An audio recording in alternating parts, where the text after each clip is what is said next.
കാത്തിരിക്കുന്ന ക്വിസ് മത്സരത്തിന്റെ ഫലപ്രഖ്യാപനത്തിലേക്ക് ഏവർക്കും സ്വാഗതം. അത്ഭുതകരമെന്ന് പറയട്ടെ, മത്സരത്തിൽ പങ്കെടുത്തവരിൽ ഒരാൾ ഒഴികെ എല്ലാവരും മുഴുവൻ ഉത്തരങ്ങളും ശരിയാക്കി. എല്ലാവർക്കും അഭിനന്ദനങ്ങൾ. അതോടൊപ്പം ഗ്രേറ്റ് ബ്രിട്ടൻ എപ്പാർക്കിയിൽ നിന്നും വന്ന് സ്വർഗവാസികളോട് കിടപിടിച്ചു നിന്ന ഡിൻഡയ്ക്കും സീറ്റയ്ക്കും പ്രത്യേക അനുമോദനങ്ങൾ.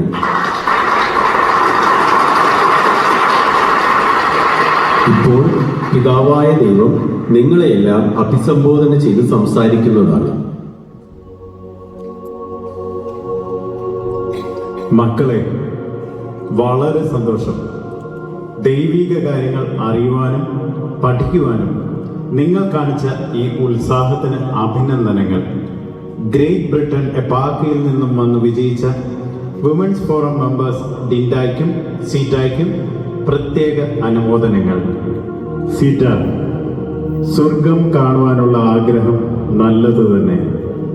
ഭൂമിയിൽ സ്വർഗം അനുഭവിക്കുവാനുള്ള എല്ലാം ഞാൻ നിങ്ങൾക്കായി ഒരുക്കിയിട്ടുണ്ട്. പക്ഷേ നിങ്ങൾ സ്വന്തം പദ്ധതികളുടെ പുറകെ ഓടുമ്പോൾ അതൊന്നും അനുഭവിക്കുവാൻ സാധിക്കാതെ പോകുന്നു.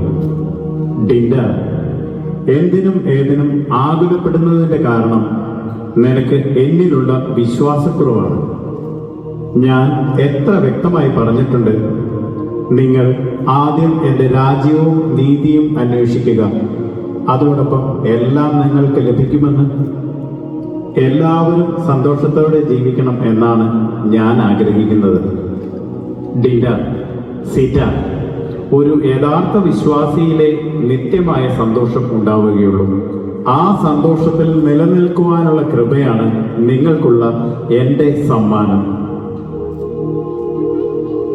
പത്രോസേ, എന്നാ പോയി മക്കളെ യാത്രയാക്കിയിട്ട് വാ. ഇനി എന്തിനാ വിഷമം? അതെ പത്രോശ്രീഹായെ, എന്നാലും ആ ഒരുത്തരം തെറ്റിച്ചത് ആരാന്നറിയാഞ്ഞിട്ടായ വിഷമം. വേണിപ്പിള്ളായിരിക്കും. പാവം, വിശുദ്ധനാണെങ്കിലും പരീക്ഷയ്ക്കൊന്നും അങ്ങ് പോരല്ലേ. എനിക്ക് തോന്നണേ ആ കാർലോസ് മോനാണെന്ന്. ഈ പിള്ളേരൊക്കെ പഠിക്കുവാണെന്നും പറഞ്ഞ് ലാപ്ടോപ്പും പിടിച്ചിരിക്കും. ആർക്കറിയാം പഠിക്കുവാണോ?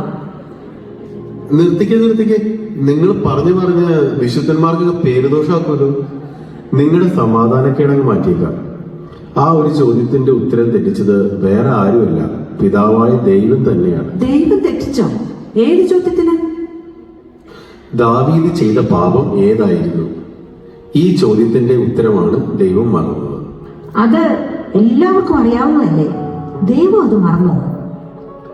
മക്കളെ, പശ്ചാത്തപിച്ച് ഏറ്റു പറഞ്ഞ പാപം ദൈവം പിന്നീട് ഒരിക്കലും ഓർക്കുകയില്ല.